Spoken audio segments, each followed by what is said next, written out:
nejakú cestu či v rodine spoločenstva alebo v ochrane života. Ja som sa reagoval aj pánu dekanovi.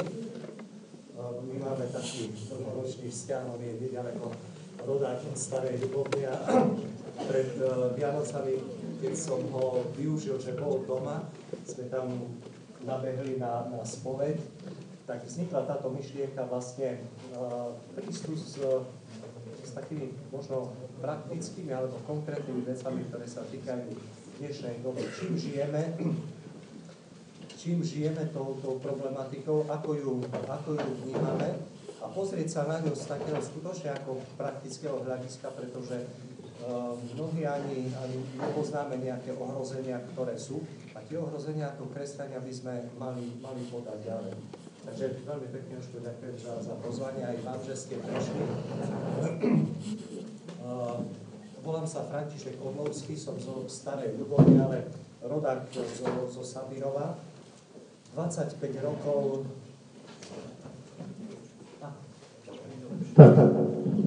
Skúste tak.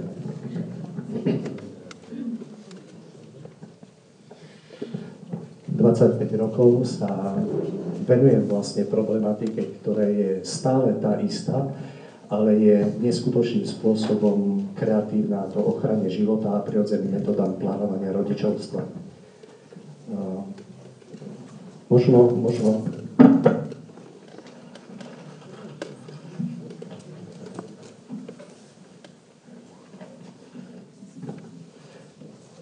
až tak prorocky som sa dostal k tejto otázke. V 1968 roku, vlastne po tých spoločenských zmenách, ktorý si vy starší pamätáte, ja som mal vtedy 6 rokov, ale s otcom sme sedeli pri Hlasu Ameriky, pri Slobodnej Európe a rádiu Vatikán a brali sme do seba tie informácie, ktoré boli. A vtedy sa môjmu otcovi podarilo dostať, keď došlo k takému spoločenskému uvoľneniu, podarilo sa mu dostať na taký turistický zájazd do Talianska, ale súčasťou toho bola aj návšteva vo Vatikáne. A vtedy, keďže Slovensko bolo v kurze, 5 z tej delegácie boli vybratí na osobnú audienciu so svätým otcom pápežom Pavlom VI. A otec si z tejto audiencie priniesol vlastne darček ako takú medailu svätého otca pápeža Pavla VI. Podarilo sa mu vlastne alebo zotrvať so svätým otcom nie iba podaním ruky, ale boli tam na polhodinovom rozhovore, kde vlastne hovoril o tej situácii, čo sa týkalo náboženského života na Slovensku, spoločenského života. A bol to možno aj pre mňa také nasmerovanie, pretože svätý otec pápež Pavol VI sa stal pre mňa prorokom dnešnej doby. A myslím si, že je prorokom pre celú cirkev, len je nedocenený v tom svojom proroctve, ktoré nám odovzdal. A to proroctvo je encyklika Humane Vitae, ktorá hovorí o ochrane života a života podľa prirodzených metód plánovania rodičovstva, kde nám ako manželom, ktorým žijeme manželským životom, žijeme sexuálne, ukazuje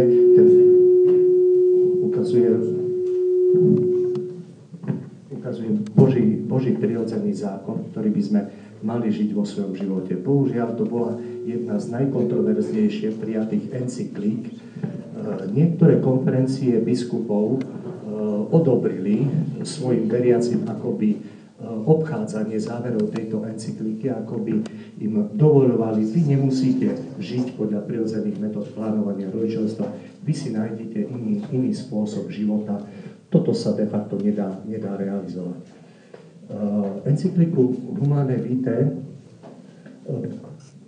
stále sa okolo nej bojovalo a keď sa stal svätým otcom Ján Pavol II, 5 rokov robil katechézy, z ktorých vzniklo dielo Teológia tela. 5 rokov robil tieto katechézy a jeden kňaz povedal, teológia tela je predhovorom ku encyklike Humane Vitae. Svätý otec Ján Pavol II musel prísť ku tým koreňom, musel prísť až ku Genézis, prerozprávať vlastne celú históriu prirodzeného Božieho zákona pre manželov a vlastne na konci toho bolo potvrdenie, áno, encyklika Humane Vitae je platná. To, čo sme odmietli, to, čo odmietli aj mnohé konferencie biskupov, to je platné, musíme sa k tomu vrátiť. Prvý krok bolo možno to také prorocké videnie, že pápež Pavol VI prišiel s niečím, čo na rozhraní 21. storočia sa stane hlavnou témou života na celom svete. Prestávajú iné problémy a dopredu sa dostáva problém ochrany života. Nikdy možno v histórii ľudstva nebol taký obrovský útok na život, aký je teraz. Ak si zoberieme, že od 1957 roku na Slovensku, keď vlastne tu prišiel potratový zákon, na Slovensku 5 miliónovom, bolo za toto obdobie zabitých 1 370 000 detí počatých, bolo zabitých, tak je to obrovské číslo. Koľkí manželia sa podielali na tom a aký dôsledok to malo na ich život, je proste obrovskou tragédiou. A to Slovensko s tým svojím potratovým priemerom je na tom ešte veľmi dobre, pretože napríklad kňaz jeden z Plavice, ktorý je teraz v Kazachstane, tam hovoril, tam je priemer potratov 10 až 12 na jednu ženu. Že v podstate po tých počatiach akoby na automatickom páse prichádzali tie potraty a tá neúcta voči životu zanecháva v každom jednom človeku, ktorý sa na tom podiela, normálne urobené, umelé potraty. Zanecháva po stránke telesnej, psychickej, ale aj duchovnej. Ja kňazom hovorím, keď prídete do farnosti, urobte si anamnézu. Ja ako lekár musím urobiť anamnézu pacienta, aby som prišiel k diagnóze. Najprv sa vypýtam, urobím si anamnézu, až potom, keď mám diagnózu, môžem pacienta liečiť. Hovorím im, urobte si anamnézu vo svojich farnostiach. Možno zistíte, že vy pastorujete duchovné mŕtvoly. Pretože ak niekto prijal takýto spôsob života a uskutočnil takéto skutky, sviatostný život nemá milosť v ich živote, manželskom aj osobnom. A to je obrovským problémom v dnešnej doby. Pretože tým pádom, že sme prijali toto znecitlivenie na život, sme neskutočne náchylní na iné choroby, ktoré prichádzajú v morálnej oblasti v dnešnej dobe. Predmanželskú náuku som absolvoval v Plavči. A zase taká Božia milosť bola, že vtedy tam bol kňazom otec Konečný. Potom bol rektorom kňazského seminára a otec Konečný ako veľmi múdry kňaz, keď sme prišli na predmanželskú náuku, daroval nám s manželkou encykliku Humane Vitae. Hovoril, vy zdravotníci zvyknete obchádzať tieto pravidlá, pozrite sa, toto hovorí cirkev. Tiež už nám chýbali nám ďalšie kroky, ale encykliku nám dal. Ja som mal ako lekár aj štátnicu z gynekológie, ale žiadne upozornenie alebo nasmerovanie na to, že toto je morálne spravodlivé, toto je morálne nespravodlivé. Naopak, aj mne sa zdalo, že nejaká tá bariérová antikoncepcia by mala byť spôsobom nášho manželského života. V encyklike Humane Vitae sme zrazu zistili, že cirkev ponúka prirodzený Boží zákon, ktorý hovorí o prirodzených metodách plánovania rodičovstva. Bol to veľký otáznik v našom manželstve a tak sme začali hľadať, kto nám môže pomôcť. Kto nám môže pomôcť urobiť praktické kroky. A cez naše rodinné spoločenstva som sa veľmi rýchlo dostal potom ku mimovládnej organizácii Donum Vitae. Donum Vitae je celoslovenská organizácia, ktorá tu pôsobí už viac ako 30 rokov a má za sebou veľa takýchto hodnotných akcií.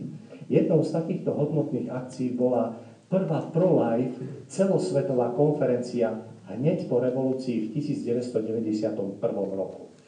Ešte zás taká možno zaujímavosť, že 17. novembra bola revolúcia v 89. roku, 18.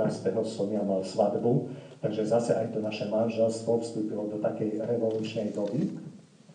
A keď prišla pro-life konferencia, to bola pre mňa výzva. Proste idem tam za tými ľuďmi, ktorí nám pomôžu encykliku Humanae Vitae dostať do praktického života. Za niekým, kto nás naučí prirodzené metódy plánovania rodičovstva. A tak som veľmi, veľmi rýchlo potom v Domu Vitae absolvoval vlastné školenie, neskôr som sa stal lektorom a neskôr vlastne aj zodpovedným za určité územie, čo sa týka diecézy Prešovskej, grécko-katolíckej, Spišskej, šťastí aj Košickej. A vlastne v tejto oblasti ponúkam tú službu, ktorá je veľmi dôležitá pre manželov a pre rodiny a samozrejme začíname niekde pri snúbencov. Keď sa vrátim ku tej konferencii celosvetovej o ochrane života, hneď bolo to v 91. roku. Zúčastnilo sa jej asi 3000 účastníkov z celého sveta. Predsedajúcim tejto konferencie bol kardinál López Trujillo, čo bol predseda komisie pre bioetiku, poslaný Svätým Otcom, a hlavným prednášajúcim bol otec kardinál Tomko. Otec kardinál Tomko vlastne v rámci tejto konferencie, ktorá bola pro-life, potom vystúpil aj v slovenskom parlamente. Čiže v tomto zborníku sú jeho prednášky z tej pro-life konferencie, aj z vystúpenia v slovenskom parlamente. Také hlavné myšlienky z jeho vystúpenia bolo to, že ako pápež, alebo ako ten, ktorého Svätý Otec posielal na misijné územia, vlastne poznal problematiku celosvetovú a vtedy zdvihol prst a hovorí: to, čo sa moslimom nepodarilo vojensky za 400 rokov dobiť Európu, to sa im darí teraz pôrodnostným číslom. Prišli do kresťanskej Európy a zrazu túto kresťanskú Európu populáciu prevrstvujú tým, že majú viacej detí. Európski kresťania vlastne pomaličky vymierajú, pretože už stratili ten morálny etický náboj a už vlastne počet detí v ich rodinách klesá a moslimovia ich prevrstvujú. Úplne prirodzeným spôsobom. Ten mechanizmus, ktorý nie je niečím novým, čo by tu bol hovoriť. To existuje, odkedy ľudstvom je. On to nazval tak taliansky fluso i rifluso. Dejný príliv a odliv. Matematici poznajú túto takú sinusoidu, ktorá proste nastúpa, potom klesá a takto ide. On hovoril, to je ten dejný príliv a odliv. To, či niektoré spoločenstvo, národ alebo komunita prežije, záleží od postoja k dvom hlavným otázkam. A to je postoj k životu a k láske. Ak ja relativizujem život, že áno, život, ale iba ten dokonalý. Hej, niekto je blondiak, vysoký 1,70 m, modré oči, nech je schopný absolvovať Harvard a toto je ten kvalitný život. Hej, ako náhle si dáme takéto kritéria. Žiadna matka neberie svoje dieťa do náručia s tým, že dám ti mlieko zo svojho prsníka, ale za nejakých podmienok. Odovzdá sa mu. Či je choré, či je zdravé, či je postihnuté. Nedáva podmienku. Ako náhle spoločenstva začnú dávať tieto podmienku a začnú vyberať a vyzvihovať iba nejakú skupinu, už sa to relativizuje a vlastne už tá spoločnosť klesá. Láska takisto, bez podmienok. Láska, dávam sa ti, pretože ťa milujem a nič za to nechcem. Ako náhle ja dávam podmienky a podmienujem niečím tento vzťah, už zase to relativizujem. Ak postoj k týmto dvom hlavným hodnotám, život a láska, klesajú a vymierajú spoločenstva.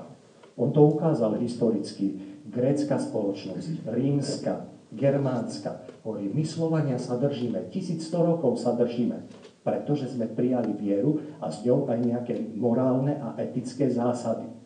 Prijali sme pozitívny vzťah ku životu a k láske a my stúpame. Ale pozor, prvá demografická konferencia vyvolaná konferenciou biskupov Slovenska, myslím, že bola v roku 2005, hovorí už o tom, pozor, už aj my sme sa zlomili. Už aj tu na Slovensku sme sa zlomili. Na to, aby sa daná spoločnosť vlastne za 20-30 rokov bola v tom istom počte ako pred 20 rokmi, je potrebné, aby každý manželský pár mal v priemere 2,2 dieťaťa. Pretože niekto môže zomrieť niekto vstúpi do celibátu, niekto nevstúpi do manželstva, čiže v priemere 2,2, aby sa to vyrovnalo. Ak je viac ako 2,2, ten národ rastie. Ak je menej ako 2,2, ten národ vymiera. To sú jasné počty, jasná matematika, ktorá je vlastne overená v živote. U nás sa to zlomilo a hovorí, v dejinách sa to láme veľakrát. A potom je zaujímavé, že keď to spadne dolu, zase tá sinusovka stupne hore. A to, čo odštartuje tú sinusovku naspäť, jedna zaujímavá vec, a to je buď seba záchovy. Keď vás niekto hodí do vody, tak vlastne budete trepať s rukami, aby ste sa neutopili. To je pud seba záchovy. Jeden z najsilnejších pudov, ktorý človek má. Ale je smutné, že to je pud seba záchovy, ktorý nás odráža od dna. Pretože my máme písmo sväté, poznáme históriu, máme tu cirkev, máme učenie cirkvi a čakáme na pud seba záchovy. To je obrovským problémom. Prečo sme niektoré veci, ktoré sú tu prorocky, sme za tých 25 rokov nám prepadli medzi prstami. A sme ani ich nezaznamenali. Otec kardinál Tomko ďalej vo svojom príhovore tu cituje z diela jedného spisovateľa, ktorý svoje dielo Nádherný baječný svet napísal v 1932 roku. Čiže v 1991 roku otec kardinál Tomko cituje z diela, ktoré bolo napísané v 1932 roku, ešte pred druhou svetovou vojnou. To dielo sa volá Nádherný baječný svet a napísal ho spisovateľ, ktorý sa dá povedať verne v sociologickej oblasti. Verne písal vlastne o veciach technických, ktoré budú v budúcnosti a zaujímavé, že tieto veci sa naplňajú. Sami zažívame tie jeho knihy, ktoré sme čítali, alebo ste čítali ako mladí, v dnešnej dobe sa naplňajú, a naopak niektoré až prekročili tie očakávania, o ktorých Verne povedal. Tento autor, Verne v sociologickej oblasti, otec kardinál Tomko ho cituje, a on tam píše, cituje z tejto knihy: je hanbou narodiť sa z otca a matky. Je hanbou mať obidvoch rodičov. Naopak, tí, ktorí sa narodia z otca a matky, sú považovaní za takých tých menej cenných, proste za takú rasu, ktorá proste nemá svoje miesto. Viac sú cenení títo, ktorí sa rodia neprirodzeným spôsobom, ktorí sa narodili v skúmavke. To je tá vládnúca kasta. Ale celé toto spoločenstvo, ktoré je v nejakých kastách, berie dávku lieku soma, nejakú drogu, ktorá vlastne ich vedie k poslušnosti a k takej spokojnosti v tejto oblasti. V 1932 roku to bolo napísané. V 1991 roku nám o tom hovorí otec kardinál Tomko. A v roku 2014 na Slovensko prišla Gabriela Kuby, sociologička z Nemecka, ktorá napísala knihu Globálna sexuálna revolúcia. Prišla na pozvanie konferencie biskupov Slovenska, absolvovala tu niekoľko prednášok, ale prepadli medzi prsty. Ja nevidím nejakú reakciu na to, že tu bola Gabriela Kuby a že nám niečo povedala. A otvorím jej knihu Globálna sexuálna revolúcia a cituje z knihy autora z 1932 roku, toho istého, ktorého citoval otec kardinál Tomko, Baječný nádherný svet, a upozorňuje na to isté. Ale bohužiaľ za tých 25 rokov sa už stalo to, že už sa veľa vecí naplnili. Čo v 1991 roku sme mali aj my v medicíne veľmi málo informácií o umelom oplodnení, o nejakom terapeutickom klonovaní. Veľmi málo informácií v dnešnej dobe sú už skutočnosťou. V dnešnej dobe sú skutočnosťou a naopak tie bioetické problémy sa stali tieto bioetické problémy sa stali takým veľmi, veľmi ťažkým ako bremenom dnešnej doby. Poviem vám iba takú zaujímavú vec. Elton John, Sir Elton John, človek, ktorý dostal rytierský titul za svoje to, pekne spieva, ale žije 20 rokov v homosexuálnom partnerstve. V Anglicku bol teraz prijatý zákon o možnosti sobášu, tak po 20 rokoch spoločného života urobil sobáš, na ktorých boli ako osobnosti sveta z kultúrnej oblasti. A v Markíze bola zmienka, že na sobáši boli aj jeho adoptované deti. Ale deti nie sú adoptované. Kúpil si so svojím partnerom ženské vajíčka. Nechali si odobrať svoje spermie, oplodnili svojimi spermiami vajíčka, ale ani jeden z nich nemá maternicu, tak si najali inkubátorovú matku. Takzvanú surogátnu matku, kúpili si maternicu, aby im vynosila dieťa a to dieťa im po 9 mesiacoch priniesla. Čiže nie je to adoptované dieťa, je to ich dieťa splodené, ale absolútne neprirodzenou cestou. Všetko toto sa naplňa. Všetko toto je tu. 25 rokov rozdiel medzi tými informáciami a my sme na to poriadne nezareagovali. V Dolnom Vite sme sa snažili ísť takou filozofiou a bojovať proti týmto bioetickým veciam. Prvé obdobie po revolúcii bolo také, nesmieš si nechať zobrať svoje dieťa. Ale veľmi rýchlou reakciou na to bolo, ale problém mám ja. Ty sa staráš o moje dieťa, ale ja mám partnerský problém, mám sociálny, zdravotný problém a ty mi nepomáhaš. Tak veľmi rýchlo sme ustúpili z toho a prešli sme na iný spôsob. Ako ti môžem pomôcť?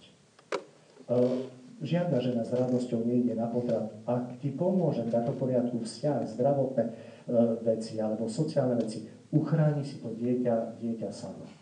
Lenže zase ten systém na Slovensku je taký, že nemôže stáť na organizáciách, nemôže stať na cirkvi, na charite, na mimovládnych organizáciách, pretože to by mala byť záchranná sieť, ktorá skutočne je záchrannou sieťou, ktorá zachytí nie s veľkými okami, cez ktoré tí, čo majú problémy prepadnú.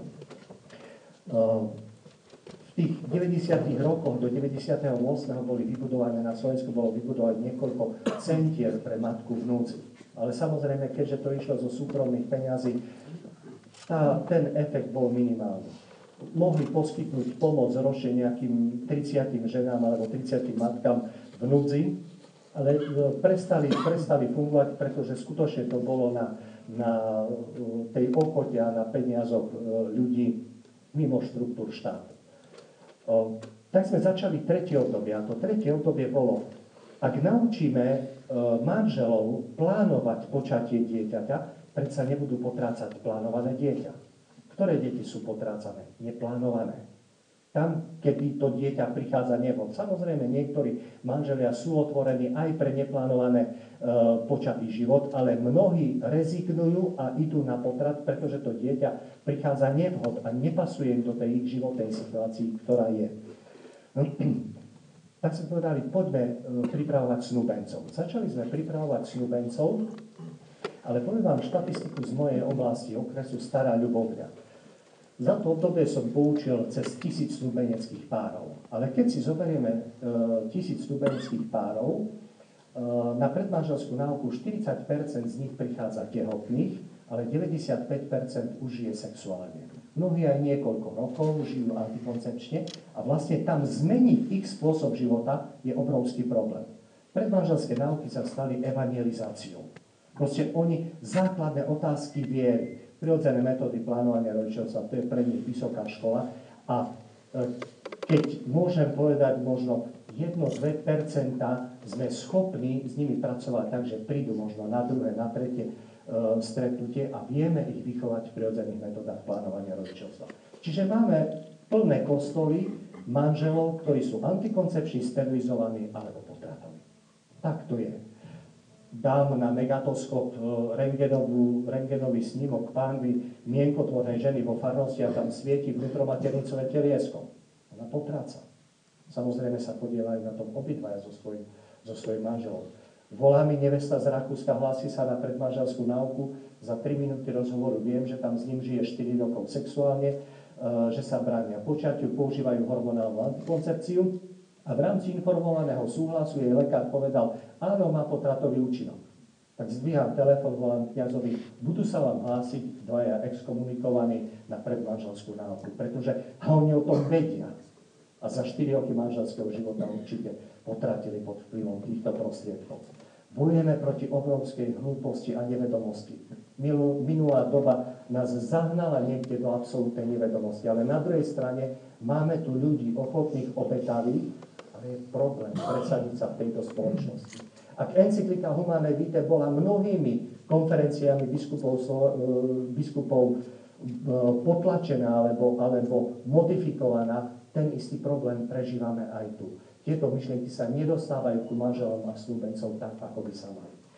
Keďže sme zistili, že tie predmanželské náuky sú akoby posledná pomoc pre manželov, ktorých by sme vedeli ešte naštartovať, tak sme povedali, poďme ku mládeži. Poďme ku mládeži. Ak rodičia nevedia vychovať svoje deti tak, ako nás učí cirkev, toto nie sú veci, ktoré by vymyslel Don Vitae. My učíme to, čo dostávame ako učenie cirkvi. A to učenie sa volá vychovať v ľudskej láske, manželstvu a rodičovstvu. Má vznikať osobným svedectvom manželov a rodičov v manželstve. Má sa rozvinúť potom. A škola dopomáha, alebo nahradzuje rodičov, ktorí delegujú. Áno, viem, že to je cirkevná škola, že moje deti tu naučíte dobre, ak my nevieme, tak vy ich poučte. Veľmi rýchlo sme sa dostali do konfliktu, pretože od 97. roku máme tu tzv. Teen Star program. Teenager Star, čo v preklade znamená puberťák hviezda. Je to výchova, dalo by sa povedať, sexuálna výchova, ale v kontexte kresťanskej etiky a morálky. Tak, ako nás učí cirkev. Je to program, ktorý je schválený pápežskou radou pre rodinu, čiže má požehnanie, ale nevieme sa s ním dostať do života. Prišlo toto obdobie a prišlo tu jedno obrovské ohrozenie. Prišla ideológia rodovej rovnosti. Viete, čo to je ideológia rodovej rovnosti? Si predstavte, to je také niečo, ako keby ste prišli ku mne na ambulanciu a ja by som vám povedal, po tom vyšetrení hrubého čreva, ktoré ste absolvovali, vám musím oznámiť, že máte rakovinu hrubého čreva. V tom momente je to pre vás šok. S tou rakovinou ste žili predtým. Ale keď ste o tom nevedeli, v podstate ako nebol by to pre vás až taký problém. Ale prvá informácia od lekára, že máte rakovinu, musí byť šokom. Ja ako lekár som povinný hovoriť o týchto veciach a skutočne je to obrovská tragédia, keď to musíte povedať pacientovi, že váš život je vo vážnom ohrození. Viete, čo to bolo akcia K? Alebo Prešovský sobor? Likvidácia grécko-katolíckej cirkvi, internácia všetkých reholníkov, taká doba je teraz. Ak by sme boli niekde v 45. roku s týmito vedomosťami, že príde Prešovský sobor alebo akciáka, tak ako kresťania by sme možno úplne ináč boli reagovali. V dnešnej dobe je tu nová akciáka a Prešovský sobor a my v podstate, ja nevidím proste tú takú reakciu. Nevidím tú reakciu. Tá reakcia by mala byť od nás kresťanov obrovská. Obrovská. My by sme mali sa rozbehnúť teraz po Prešove, po celom východnom Slovensku, po celom Slovensku, ale nie 80 000, ale 5 miliónov by nás malo ísť a pýtať sa tejto vláde, prečo nás chcete zahnať tam niekde do toho prepadliska. Aby sme vlastne sa zničili ako národ, pretože to je zničenie. Čo to je ideológia rodovej rovnosti, alebo kde má svoje korene? Tak zoberiem zase.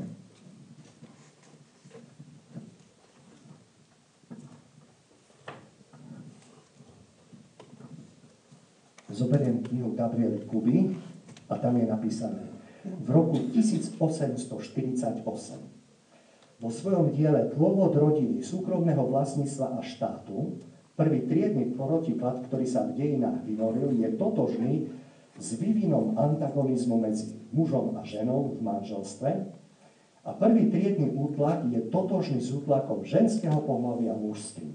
Také nezrozumiteľné veci, ale napísal ich Engels, jeden zo zakladateľov filozofických komunizmu. A on definoval 3 kroky na likvidáciu najúhlavnejšieho nepriateľa, a to cirkvi. A tie 3 kroky boli odstrániť rodinu. Odstrániť rodinu. Rodina je silná. Rodina môže prežiť len vtedy, keď má pevné základy v Božom prirodzenom zákone. Ak ja zničím rodinu, zničím prirodzený Boží zákon, padne mi k nohám. Druhý krok. Rovnocenné zaradenie muža a ženy do výrobného procesu.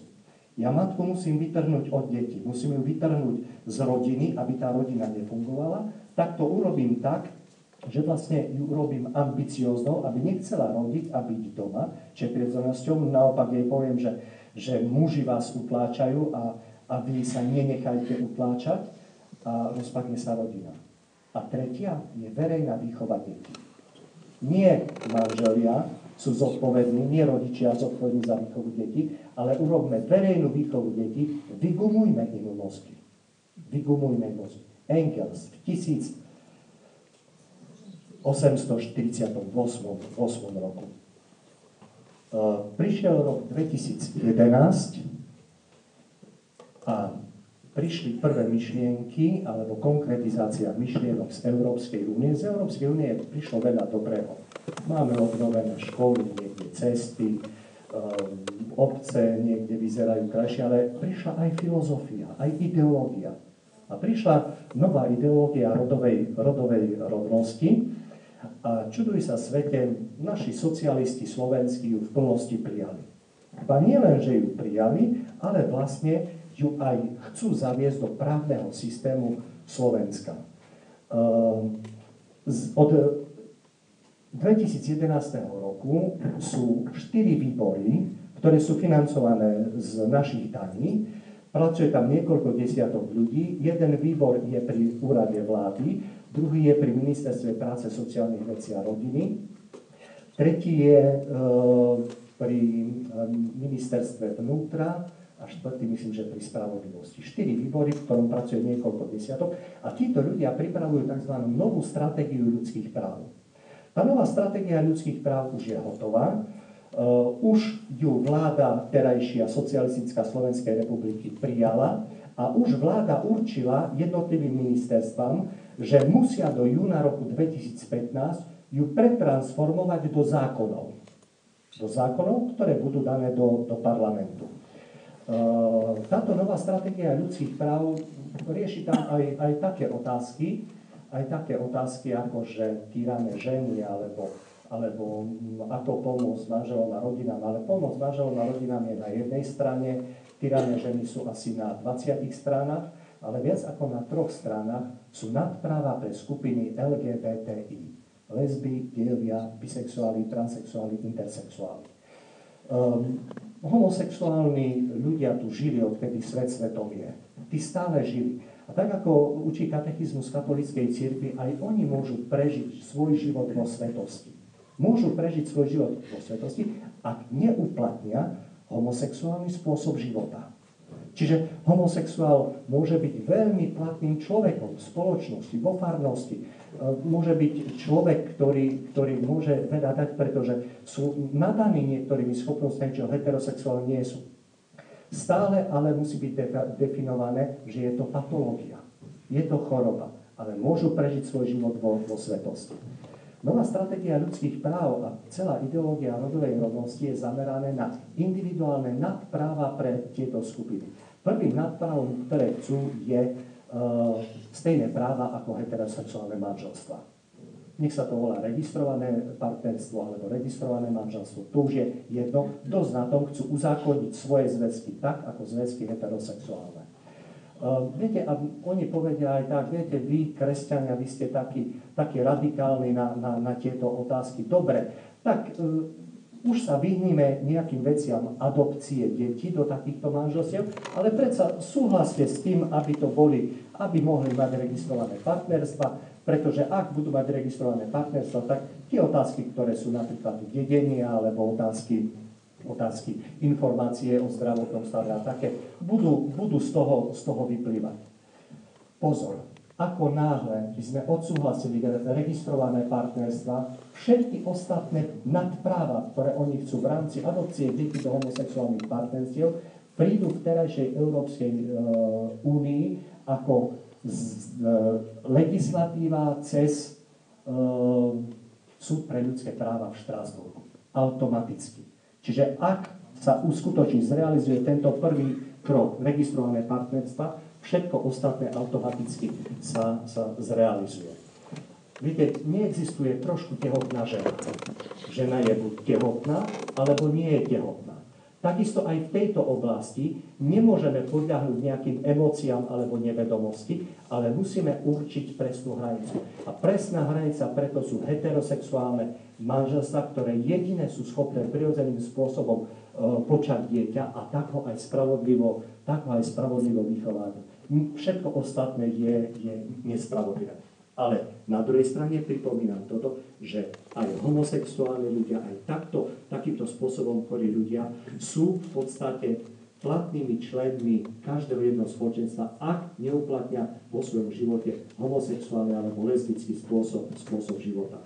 Mimochodom, toto, čo som teraz povedal, za toto by som v Norsku alebo vo Švédsku podľa legislatívy bol obvinený, pretože to už je nenávistná reč.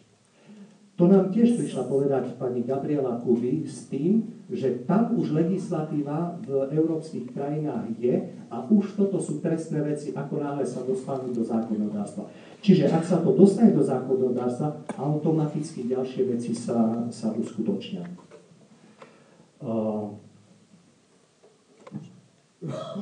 Čo s tým robiť? Čo s tým robiť? Je to ideológia. Nie je to zdravý rozum. Ak si kliknete na internete a dáte si na YouTube, si kliknete, ako sa to volá, gumovanie mozgov. Vymývanie mozgov. Jeden norský redaktor jednoznačne tam dokazuje v konfrontácii tohoto úradu pre ideológiu rodovej rovnosti s najväčšími kapacitami vo vedeckej oblasti z významných svetových univerzít. Jednoznačne tam hovorí, že skutočne je to ideológia, ktorá nie je založená na zdravom rozume a na prirodzenom Božom zákone, ale na niečom, čo má byť spôsobom ovládania. Do revolúcie, keď tu bol komunizmus, vlastne bola taká otázka, si veriaci? Ak si veriaci, si bohužiaľ občanom druhej kategórie. Nemôžu tvoje deti ísť na školu, ktorú si vyberú, ty nemôžeš ísť do vedúcej funkcii, pretože si kresťan. Proste to bol prostriedok. Si kresťan, si odsúdený na byť občanom druhej kategórie. V dnešnej dobe aj cez novú stratégiu ľudských práv, možno ak prejde legislatíva, bude otázka, si homofób, si proti registrovaným partnerstvám. Nemôžeš byť starosta, pretože ty predsa nemôžeš zosobášiť takéto partnerstvo. Ty nemôžeš byť primátor, ty nemôžeš byť učiteľ, pretože budeš naše deti zle vychovávať proti legislatíve a to sú skutočnosti, ktoré tu sú. Ďalším takýmto pojmom je juvenilná justícia. Juvenilná justícia tiež vyplýva z tejto ideológie rodovej rovnosti. Chcú nám dať hranice. Chcú nám dať hranice pre výchovu našich detí, nám rodičom. Boh nám dáva plnosť a zodpovednosť, ale aj plnosť vo výchove našich detí. Tento štát nám chce dať hranice a povedať, ak nenaplníte túto výchovu, alebo ju naopak prekročíte, príde sociálka, prekročili ste, nenaplnili ste, dieťa vám zoberieme. A dáme ho aj na adopciu do homosexuálneho partnerstva, pretože oni dvaja majú takú krásnu domácnosť a lepšie dokážu vychovať dieťa, ako tam, kde muž je alkoholik. Možno ste počúvali debatu s Hribom, kde bol s predstaviteľmi terajšej ako petičnej akcie alebo referendovej akcie a vlastne stále hnali týmto smerom. Stále hnali nie prirodzený Boží zákon, ale tieto emócie, ktoré mali zohrávať ako to hlavné miesto. Čiže už sa jednotlivé veci potom nabalujú a zase nás chcú dostať do pozície občanov druhej kategórie, pretože to je spoločenský problém. To je spoločenský. A tu je zase výzva svätého otca pápeža Františka, na ktorú sme nezareagovali. On nám ju hovorí teraz, ale už 25 rokov sme to mohli v plnosti realizovať, kde nám hovorí, kresťan má povinnosť ísť do politiky. Pretože politika je jedna z najvyšších fóriem služby a kresťan tam má vniesť evanjeliového ducha.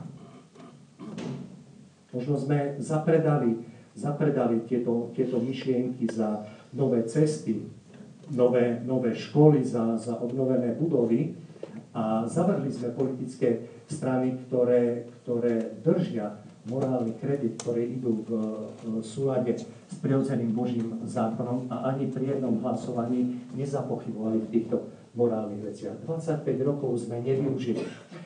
Jeden kňaz mi povedal, musíme ísť k referendu, pretože sme zle zvolili. Zvolili sme si ľavicové strany a liberálne, ktoré sú tu a musíme ísť k referendu, aby sme chránili otázku rodiny a manželstva. Ak by sme boli dobre volili, legislatíva mohla byť úplne iná. Čiže to je takým problémom dnešnej doby, to je to ohrozenie, ktoré je tu a dotýka sa každého jedného z nás. Preto vlastne aj toto je načasované do toho predreferendového obdobia, kde nie len, že my príjmeme tieto otázky a k referendu pôjdeme, ale máme nesmiernu zodpovednosť, aby sme my, každý jeden z nás, získali ďalší. Aby sme skutočne, ak nedosiahneme 50% plus jedného voliča, referendum bude neplatné. Čo to znamená? V momente nás povedia, to, čo Olga Pietruchová povedala. Vás bolo síce 80 tisíc na tom, ale je to len 80 tisíc. Len 80 tisíc, nie až. Len 80 tisíc. To je malá čiastka z tohoto slovenského národa. A skutočne pripravujú, pani Olga Pietruchová, mimochodom tie organizácie, ktoré ona zakrýva, dali takú handlivú cenu konferencii biskupov Slovenska. Tá cena sa volala Homofób roka. Za pastierský list, ktorý prišiel ku nám od otcov biskupov, dostali od Olgy Pietruchovej a ich organizácií handlivé označenie Homofób roka. Bol som na liturgii na Vitmanovej, kde otec arcibiskup Baliak povedal, som hrdý za to, že KBS dostala tento. Pretože tým pádom sme identifikovaní, sme jasní, že náš postoj je taký. Ale pozor, cirkev nemá homofóbny postoj, má postoj prirodzeného Božieho zákona. Čiže homofób je človek, ktorý bojuje proti homosexuálom, my zastávame prirodzený Boží zákon. My budujeme pravdu a spravodlivosť. Toto nie je až takým problémom, celá stratégia ľudských práv a LGBT problematika nie je až takým problémom homosexuálov. Je problémom tzv. Homolóby, čiže ľudí, ktorí túto tému zneužívajú preto, aby sa stala nástrojom proti cirkvi. Čiže toto sú tie organizácie a jednou z takýchto organizácií je aj Organizácia Spojených národov. Dnes som v maili čítal UNICEF. UNICEF robí podpisovú akciu za ochranu, aby deti mohli byť vychovávané v LGBTI filozofii a robia petičnú akciu proti akciám kresťanov a prirodzeného Božieho zákona. Tieto aj celosvetové organizácie, ktoré sú tu, už v niekoľkých vlnách vlastne išli takto proti životu. Veľmi známa je organizácia IPPF, Organizácia plánovaného rodičovstva, ale pozor, treba rozličovať Organizácia plánovaného rodičovstva a prirodzených metód plánovania rodičovstva. Prirodzené metódy plánovania rodičovstva vychádzajú z prirodzeného Božieho zákona, kdežto Organizácia plánovaného rodičovstva plánuje počet detí pomocou antikoncepcie, potratu a dobrovoľnej sterilizácie muža a ženy, čo sú všetko morálne nepriateľné veci. Tieto celosvetové pôsobiace organizácie majú nesmierne finančné dotácie od Organizácie Spojených národov a od nadácií, napríklad ako je Rockefellerová nadácia, a absolvujú po celom svete akcie sterilizačné a potratové. Podielali sa napríklad aj v Číne s čínskou vládou na akcii jedného dieťaťa, kde v podstate tá potratová politika sa tam upevnila.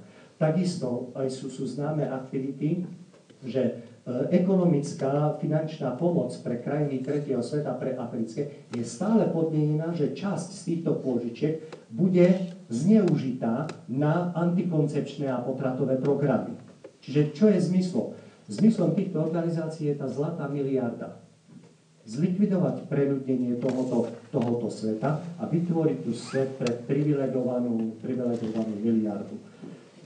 Možno sa to zdá ako nejaké science fiction, ale tu sa prejavuje v konkrétnych krokoch, ktoré sú. Čiže sme pred obdobím, kde čo aj možno referendum, neviem, či pomôže zastaviť ten legislatívny proces v tejto vláde, ale aj keď sa nepodarí referendum, samozrejme v prvom rade 50% plus jeden volič. 50% plus, to je cieľ. Ak sa neuskutoční, sú tu voľby roku 2016. Musíme dobre voliť, aby sme mali vládu morálnu a etickú, ktorá urobí dobre zákony a zruší zlé. Ale tiež musia byť počty a percentá dostatočné na to, aby sa to dokázalo. Čiže je tu také pozvanie, ako akýmkoľvek spôsobom zapojiť ľudí okolo seba, zapojiť všetkých do referenda, aby sme skutočne dokázali Bohu svoju vernosť skutkami. Nie len slovami, ale aj skutkami. Máme požehnanie od otca arcibiskupa Babiachana Teen Star program. Roky sme hľadali biskupa, ktorý zastreší tento náš program.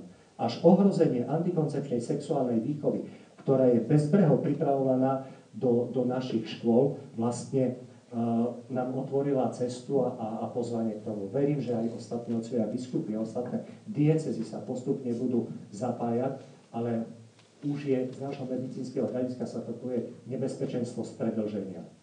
Keď ja ako chirurg zanedbám slepé črevo a ono praskne. A táto doba už je tu. Už nejdeme robiť prevenciu, už nezasahujeme ako múdry lekár, už začíname iba hasiť dôsledky, ktoré tu sú. Samozrejme, že Boh nám nedá zahynúť. Boh nám nedá zahynúť. Vlastne to stále porieši cez ten prirodzený Boží zákon. Stále sa to porieši. Ale veľa ľudí na to doplatí. Veľa manželstiev na to doplatí. Veľa rodín na to doplatí, ak budú pomielení týmto štátom. Zase možno ste čítali, pretože to sú známe veci. Ja nehovorím nič neznámeho. Toto letí. Fórum kresťanských inštitúcií, ktoré je hlavne sústredené v Bratislave, 2 roky bojuje, zúčastňuje sa na rokovaniach, stále vytvára opozíciu voči nezmyselnej ideológii rodovej rovnosti na každej úrovni vládnej, mimovládnej a snaží sa bojovať za to, aby proste urobili tomu nejakú prietrž, ale je to veľmi ťažký boj, pretože vlastne tie štátne organizácie, tie 4 výbory, ktoré sú koordinované cez terajšiu vládu Slovenskej republiky, sa presadzujú. V jeseni minulého roku Prešovský samosprávny kraj udeľoval cenu PSK. Tú cenu PSK dostávajú významní ľudia.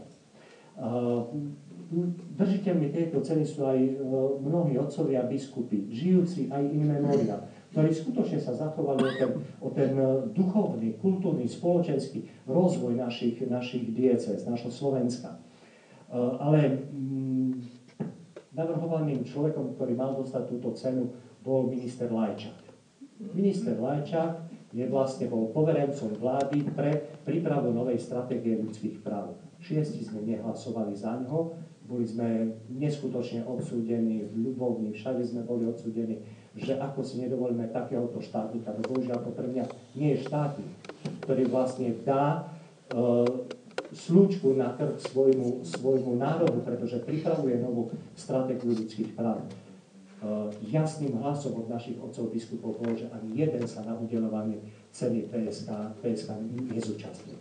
Ale ten hlas potrebuje byť ešte hlasnejší. Potrebuje definovať týchto ľudí, tieto problémy, ktoré sú, bohužiaľ, premiér v tom neurobil nič. Hovorí síce, že to nie je dôležitá vec, že sú dôležité veci zamestnanosti ekonomické, ale kúsok po kúsku, tzv. Salámovým rezom, odkrajuje z tej salámky tie kúsky a vlastne táto stratégia ide ďalej, aby sa dostala do života. To riešenie, ja vidím riešenie v prirodzených metodách plánovania rodičovstva. Samozrejme, referendum, jasne, zmena vlády, voliť strany, ktoré sú hodnotové, nie falošne ekonomické, nie falošne sociálne, ale hodnotové, pretože ak budeme mať hodnoty, budeme silným národom a všetko ostatné pôjde ruka v ruke tým. Takže to je druhý krok. Ale prirodzené metódy plánovania rodičovstva. To je prostriedok na to, aby sa deti nepotrácali. To je konkrétny krok k tomu, aby tá spoločnosť mala svoj etický a morálnu úroveň. A je to, ja by som to prirovnal k takému očkovaniu. Tie choroby tu stále budú. Tá ideológia rodovej rovnosti tu stále bude. Tá mentalita proti životu to stále bude. Ale ak ja som správne očkovaný a som kresťan, ktorý chráni život, pretože vie, prečo ho chráni a žije podľa prirodzených metód plánovania rodičovstva, mám imunitu voči týmto veciam. Kdežto teraz ani kresťania nemáme mnohí imunitu voči týmto veciam, pretože žijeme antikoncepčne, potratovo a sterilizovane. Nemáme silu mnohí. Viem, o čom hovorím. 25 rokov sa venujem tejto problematike. Každý má s tým problém. Donum vitae s prirodzenými metodami plánovania rodičovstva, Teen Start programom, predmanželskými náukami je tu preto, aby to pomáhalo. Spýtajte sa, kde ste boli, keď je tu rok 2015, január, a vy o tom hovoríte. Dobíjali sme sa všade, 25 rokov. Ponúkali sme všade. Bohužiaľ sme museli čakať aby sme sa odrazili od toho, čakať na prúce bazákové, aby sme sa odrazili. Nie je neskoro, ale musíme to pochopiť, prijať a dostať do života. Tí starší, ktorí ste prežili svoj život, poznali ste možno svoje ťažkosti, hriechy, obmedzenia. A aj keď ste takým spôsobom nežili, ako kresťania máme šancu každý deň začať znova. Odovzdať Bohu svoje hriechy, svoje problémy, ťažkosti a prijať cestu Božiu, ktorá je. Ako rodičia, ako starí rodičia, máte čo odovzdávať najmladšej generácii. Národ, ktorý nepozná svoju históriu, je odkázaný opakovať tie isté chyby. Zase to nie je moja myšlienka, ale toto sa realizuje. Zabudli sme, čo sa tu dialo pred 89. rokom. Treba to odovzdávať vo svojich rodinách tým mladým. Tí, ktorí aktívne žijete v manželstve a máte problém s prirodzenými metodami plánovania rodičovstva, sme pripravení pomáhať každému, ale pomôcť sa dá tomu, kto chce. Máte deti, máte tých, ktorí sa pripravujú na manželstvo. Nech nevyčlenujú na predmanželskú náuku hodinu, 2, maximálne 3. Nikto nemá problém venovať 6 týždňov vodičáku a s tým, že robí techniku a zdravotnú výchovu a jazdy a všetko možné, ale predmanželská náuka pre mnohých je zaťažujúca. Vy máte vychovávať a pripravovať na manželstvo svoje deti v prvom rade a potom ich odovzdať cirkvi v tej finalizácii. Sú to možno tvrdé slova, ale zo skúseností a skutočne tak sú. A tí, ktorí sú tu mladí a pripravujú sa na túto cestu, otvoriť svoje srdce Bohu, prirodzenému Božiemu zákonu, pretože Boh nám nedáva bazárový tovar. My nie sme tí chudáci tohoto sveta. Boh nám dáva prostriedky na život v plnosti. Bez praktického života podľa prirodzených metód plánovania rodičovstva sa učenie cirkvi nedá žiť v praktickom živote. Ja môžem mať formáciu duchovnú, akú chcem. Ak ju nepremením na prirodzené metódy plánovania rodičovstva v manželskom živote, nič som neurobil, pretože budem formovaný antikoncepčný, potratový, sterilizovaný. Stratím milosti, ktoré mi k tomu dáva Boh. Čiže my nie sme tí chudáci, Boh nám dáva život v plnosti. Odovzdávajte tieto veci ďalej. Pýtajte si pomoc, pýtajte si nasmerovanie.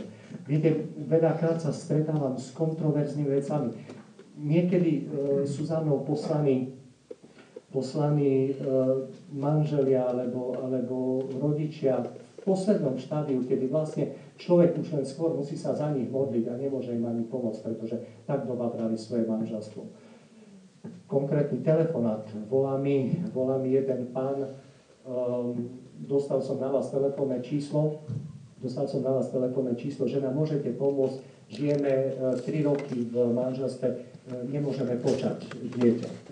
Hovorím, dobre, čo už ste teraz absolvovali, ako máte nejaké vyšetrenia, je to objektivizované? Áno, my sme už boli na umelé oplodnenie, ale nepodarilo sa. Čiže prešli umelé oplodnenie a ešte vyskúšame vás, pretože dostali sme informáciu a hovorím, prosím vás, čo robíte? Tak my s manželkou sme katechéti. Ja hovorím, úžasne, absolventi teológie. Prosím vás, nemali ste tú informáciu, že je to obrovský problém? Nie, my sme sa boli radiť a u nás vo farnosti máme aj Greko, aj Rybo farnosť v našej dedine a obidvaja kňazi nám to odobrili. Bohužiaľ je to tragédia. Aj s takýmito vecami sa stretávame. 8 rokov pripravujem grécko-katolických bohoslovcov na manželstvo, pretože v 6. ročníku vstupujú do manželstva a za tých 8 rokov sme vypracovali celú formáciu, že nie 6. rok a hodinu, ale už od 4. ročníka postupne. Aj tí, ktorí žijú v manželstve, aj tí, ktorí sa rozhodli pre celibát, absolvujeme s nimi. Majú stejné problémy ako všetky ostatné manželstva. Len dôležité je čím viacej byť vzdelaní, aby sme to dokázali žiť v manželskom živote. Niekoľko rokov som chodieval do Badina, v Banskobystrickej diecéze, ku snúbencom. Bohužiaľ, otec Čaprnka, ktorý tam mal morálnu teológiu, zomrel, odtedy už sa tam neviem dostať. Niekoľko rokov sme s pani doktorkou Lánkovou chodili ešte do relácie ciest, kde sme vlastne raz štvrťročne minimálne mali reláciu o prirodzených metodách plánovania rodičovstva. Stretávali sme sa s rôznymi reakciami, aj s negatívnymi, ako to nejde, ako sa to nedá. A vy stále hovoríte len o tom hlienie, len o tom takom proste biologickom hovoríte a nepoviete nič duchovného. Situácia sa zmenila, keď s nami tam začal chodiť otec Daniel Dian, šéfredaktor duchovného pastiera, mienkotvorný kňaz, ktorý je mediálne známy. A mnohí povedali, keď tam s vami je Dian, tak to nemusí byť až také odveci. V podstate my ako laici a naša služba sa uplatní len tam, kde ju motivuje kňaz. Vo farnosti my môžeme byť aktívni ako chceme. Ak našu službu nemotivuje kňaz, alebo je indiferentný k tomu, nemáme šancu. Čiže tu je vidieť, že len v spojení s cirkvou my laici môžeme pomáhať a posúvať túto problematiku ďalej. To je možno aj taká výzva pre taký dialog. Hovorte, čo vás trápi vo vašom živote. Raz sme sa s duchovným otcom z Jakuban, to je taká veľmi známa dedina v našej oblasti, taká ako Lendak pod Tatrami, tak toto sú Jakubani pri Starej Ľubovni. S duchovným otcom sme sa dohodli, že pri takom spovedaní pred sviatkami, že všetkým pri spovedi povie, že večer je prednáška, že majú prísť. Tak som prišiel večer a čakám, všetci boli na spoved, tak asi príde celá dedina. Prišlo asi tak 20 babičiek, vekový priemer 67 rokov, ale to bola prednáška pre mňa. To bola prednáška pre mňa, pretože oni si tam vyliali srdca, aké to bolo ťažké. Aký ten život bol ťažký v manželstve. To plánovanie rodičovstva nebolo žiadne. Ten tlak na manželskú sexualitu bol veľmi veľký, čiže trápenie. Nakoniec som dostal tam dva silné argumenty. Jeden ten, že sa ma tak jedna zdvihla ruka a hovorí, viete, ja som tu najstaršia, ja sa vás opýtam rovno. Žijete vy takto? V tom momente som si vedal fantastický argument. By som povedal, viete, ja som iba lekár. Ja to viem, fyziológiu, anatómiu ovládam, ale viete, to sa nedá žiť. Len mám nejakú motiváciu finančnú, alebo takú, že to chodím na prednášky. Nie. To je jedna z vecí, ktoré naši lektori prirodzených metód plánovania rodičovstva musia takto žiť. Nemôže sa postaviť pred snúbencov, pred manželov, pred študentov, aby povedal, ja to len učím, ja takto nežijem. Ja vám potvrdzujem, bolo to ťažké, ale prežili sme náš celý manželský život, 25 rokov takýmto spôsobom žijeme. Nebolo to jednoduché, ale každou jednou tou ťažkou chvíľou našho manželského života sme sa snažili Bohu dokazovať svoju vernosť. Nie, že, Pane Bože, takú sviečku ti priniesiem. Ja ti obetujem ťažkosti nášho manželského života. To bol prvý argument. A druhá otázka bola taká, že prečo si neprišiel pred 40 rokmi? Encykliku Humane Vitae tu máme. 60 rokov. Učenie cirkvi tu máme. Len sa nedostalo ku nám. Prečo sa nedostalo ku nám? Zase, aj tu treba komunikovať. Tu treba vlastne aj do cirkvi vnášať túto otázku, pretože tu je obrovská túžba po čistom živote. Každý chce žiť s Bohom. Len tá prekážka obrovská je niekedy veľká sila opozície. Máme proti sebe nesmiernu opozíciu. momentálne v našom štáte, ktorý z našich daní organizuje vlastne proti životnú politiku, proti mentalitu, proti životu tu za naše dane. Potom máme odbornú opozíciu, našich gynekologov. Gynekolog mi nepošle na prirodzené metódy zdravú ženu. Tej dá hormonálnu antikoncepciu, ale pošle tú, ktorá má cukrovku, alebo tá, ktorá má chorú štítnu žľazu, pretože tej, keby dával hormóny, tak ju úplne jej zdravie zničí. Prečo nám nepošlú zdravé ženy? Pretože z toho majú svoj biznis. Z toho je farma biznis, ktorý je tu. A máme potom ďalšiu opozíciu, to sme my sami, naša hriešnosť. Niekedy naša nevedomosť, naša hlúposť. Poliaci hovoria, hlúposť to nie je hriech. Keď si hlúpy, nehrešíš. Ale aj hlúposť je hriech, pretože my máme možnosti, ako sa vzdelávať, ako dostať sa k týmto poznatkom. Takže ja tam vidím prostriedok. Život podľa prirodzených metód plánovania rodičovstva je ako očkovanie proti morálnym, etickým a bioetickým problémom. Pretože tu nie je len potrat. Tu je antikoncepcia, tu je sterilizácia, tu je umelé oplodnenie, tu je terapeutické klonovanie, tu je surogátne materstvo. Všetko ostatné ide ďalej. A ide preto, že my nevieme povedať dosť. Len prirodzený Boží zákon. Bude sa to diať v svete aj bez toho, že by sme my niečo urobili, alebo že by sme sa postavili správne. Ale žijeme v tomto štáte, sme zodpovední za legislatívu tohoto štátu, ale my môžeme dať hrať. Takže veľmi pekne vám ďakujem za to, že ste prišli v takom hojnom počte, aj pán dekan sa znakol, keď tu vošiel. Máte svojich kňazov, obracajte sa na svojich kňazov, pýtajte sa na tieto veci. My sme k dispozícii. Máme taký diecézny spôsob členenia, ale ak príde aj z cirkvi žiadosť. Ak nám pomôžu aj cirkevné inštitúcie, absolútne nie je problém. My robíme, aj cirkev robí veľa vecí, ale robí ich takticky. Neexistuje tu stratégia. Že by vlastne bol tu prijatý nejaký celý strategický plán a niekto by povedal, ideme týmto smerom. Tá stratégia nám tu chýba. Taktika robí sa veľmi veľa, ale veľmi neefektívne. A my tieto veci potrebujeme už robiť strategicky. Pre Boha neexistuje to, čo pre nás chirurgov, nebezpečenstvo stredoženia. Ale my máme zodpovednosť za svoje manželstva, za svoje rodiny. My máme zodpovednosť aj za nich. Kňazi majú zodpovednosť za nás, ktorí žijeme v ich farnostiach, biskupy za diecézy. Čiže malo by tu byť aj smerovanie na nich. My oslovujeme všetkých, dávame informácie všetkým. Ja som svoju službu pred 25 rokmi začal s tým, že proste veľa som dostal od vás so svojou manželkou do nášho manželstva, do našej rodiny, tak som cítil zodpovednosť a povinnosť a nejak tá služba prišla sama od seba, len človek sa musí dať k dispozícii. Bez tej ochoty otvorenia srdca nezareagujete na službu. Ale kresťan má sa prejaviť nielen budovaním svojej duchovnosti, ale tá duchovnosť, moja formácia kresťanská má sa prejaviť v službe. A nemôžem byť ako vyschnutá ratolesť, ale ako strom, ktorý prináša ovocie. A to môže každý jeden z nás a to záleží od nás. Čiže nie len mnohí sa tak radi vedú, radi sa nechajú formovať, radi chodia na púte, ale nie je vidieť ovocie. A to ovocie sa prejavuje v službe a služieb môže byť toľko, koľko je požiadavé. A zase je potrebné tieto služby koordinovať so svojimi kňazmi vo svojej farnosti, pretože tamto potom bude mať tú dynamiku. Pozvanie do služby, konkrétna vec, to záleží od každého jedného z nás.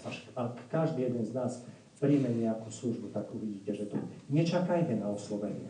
Nečakajme na to. Na začiatku tej služby som bol za 3 otcami biskupmi, pretože v Starej Ľubovni Poplavnicu je Košická arcidiecéza, od Plavnice Spišská, pomedzi to grékokatolické farnosti sú. Takže som bol vtedy za otcom biskupom Tondrom, za otcom biskupom Hirkom a otcom arcibiskupom Tkáčom. A nie jeden mi nepovedal, nerobte to. Si pamätám, ako teraz otec arcibiskup Tkáč sa ma pýta, aké máte vzdelanie, hovorím, som lekár. A aké máte skúsenosti? Hovorím, túžbu, chcem slúžiť. Hovorí, robte to, a ak to budete robiť, s tým príde aj tá odbornosť. A prišla.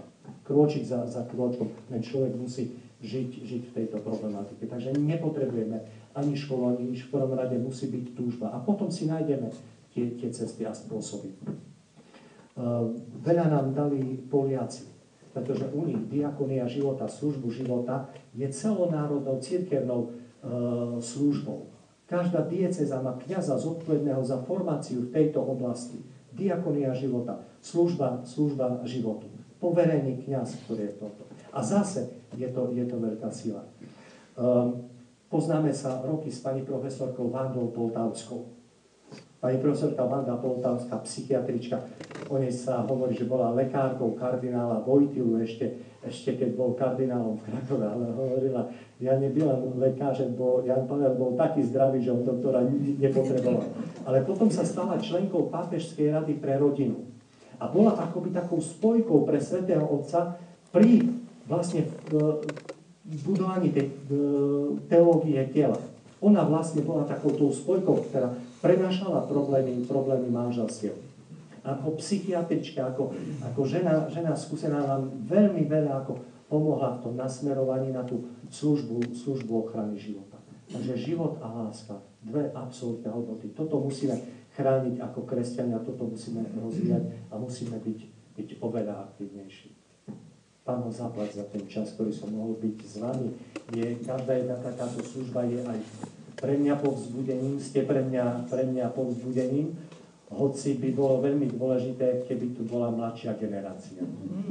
Takže možno, keď sa dohodneme a povieme, že o týždeň bude prednáška a každý jeden z vás pošle deti a vnúčata, tak som tu zase. Ako bez problémov. Viete, mladí povedia, nám to ešte netreba. Manželia povedia, to sa nedá. Tí starší povedia, nám to už netreba. Každému je to treba. Pán doktor, tu je jeden problém, dovolte, že som taká odvážna. Áno, nech sa páči. Ale je tu strašne veľa mladých ľudí v zahraničí. A jakými názormi prídu oni, niekedy človeku zastane rozum. Samozrejme. To už je ťažká náprava. Ešte toto, čo je tu kolo nás, ako tako. Samozrejme. Ale to ostatné je už problém. Samozrejme, ako keď sa dostanú naši mladí do sveta, tak väčšinou prijímajú aj tú morálku, ktorá je tam aj ovplyvne.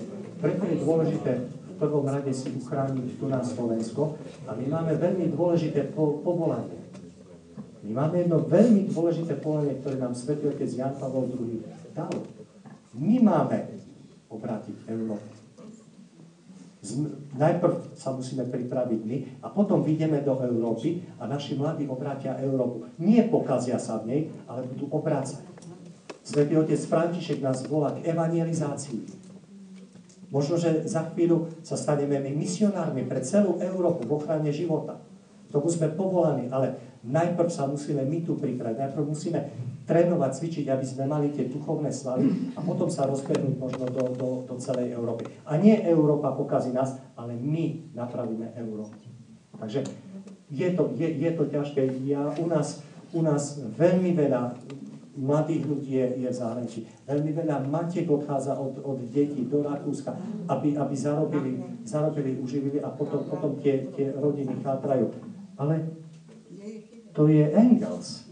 Ten Engels. Rozbiť rodiny. Prečo? Prečo táto vláda, prečo sa nesnažia zabezpečiť prácu tu? Rozbiť. Morálne rozbiť rodiny. Takže zás jedna vec. Správne voliť, aby sme mali tu dostatok práce, aby naše matky, otcovia, mladí ľudia nemuseli odchádzať za prácou. Ale tá duchovná formácia je ešte dôležitejšia. Pretože akékoľvek podmienky sú, ak ja som ukotvený v Bohu, nemám problém kdekoľvek, ktorejkoľvek časti sveta. Nech sa páči, ak sa chcete ešte opýtať. Pán doktor Orlovský, som potešený, ale radi by sme vás počuli aj, máme médiá, kresťanské médiá, kde by ste vystúpil tam, aby to bolo aj širšie, aby sa to dalo trošku je problém. Lumen nás nechce. Ako je to fakt. Lumen nás nechce.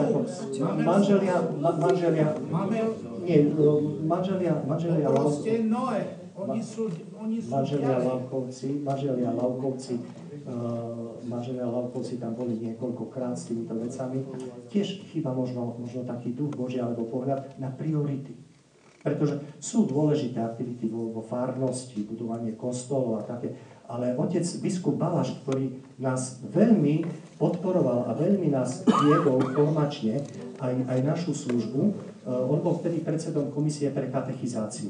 A on nás nesmierne usmerňoval aj v Tinsar programe v 97. roku. Bohužiaľ zomrel a stratili sme oporu a on po návšteve Adimina Apostolorum, kde boli naši biskupy, povedal, postavili sme 400 kostolov, ale ani jedno centrum pre rodinu. To je dôležité. Naposledy som v rádiu Lumen bol, viete kedy? Vo chvíli, keď zomrel svätý otec Jan Pavol II. Vtedy som sedel na stoličke v Lumene a mal som hovoriť o jeho encyklike Evangelium Vitae. Pretože encyklika Evangelium Vitae je pokračovaním encykliky Humanae Vitae a jej rozvinutím. Vtedy som bol, bohužiaľ, odvtedy už som sa nedostal. Budem klopať ďalej. Určite budeme vám v tom zvadiť a určite Boh to vyslyší. Ja som presvedčený, lebo toto je termín už taký, ktorý hovorí. Toto je treba v čase. A pokiaľ to človek neurobí v čase, o čom to potom je? No, pán doktor, dneska som zachytil takú informáciu v médiách, že Rakúšania zrušili zákaz adopcie homosexuálnych, respektíve rovnakého pohľadu. Dnes, a je to za humánny. Doteraz mali zákaz, ale dneska to zrušili. To pôjde ďalej. Tak ako som hovoril, tiež som dnes zachytil ten UNICEF, ktorý robí vlastne protipetičnú akciu proti tomu, čo sa deje tu cez naše organizácie Fóra kresťanských inštitúcií. Čiže ten tlak a ten boj bude. V 1913 roku, to si pozrite, to sú verejné informácie, v 1913 roku vláda Slovenskej republiky dala 1 370 000 eur na gumovanie mozgov 2 roky dozadu. 2013. Na stránke Ministerstva práce, sociálnych vecí a rodiny sú akcie, ktoré dostali túto finančnú podporu. 49 000 dostal Festival homosexuálnych filmov, ktorý bol pod záštitom ministra Boreca. 19 000 eur dostalo divadielko Na raz cesti. To je bábkové divadielko z Banskej Bystrice, ktoré chodilo po materských školách a robilo tam bábkovú hru, ako z Aničky sa môže stať Paganička a z Tonka babec. To znamená, to sa volá tzv. Scitlivovanie voči otázkam rodovej rovnosti. Čiže čo? Povinná sexuálna výchova už od materskej škôlky a cez peniaze Európskej únie my začneme gumovať mozog aj vašim detičkám. Takže príde dievčatko a spýta sa, ocko, ja som dievčatko alebo som chlapec? Pretože v škôlke mi hovorili, že si môžem vybrať, čo som. Že nie biologická podstata v každej mojej bunke určuje, či som chlapec alebo dievča, ale ja si to môžem vybrať.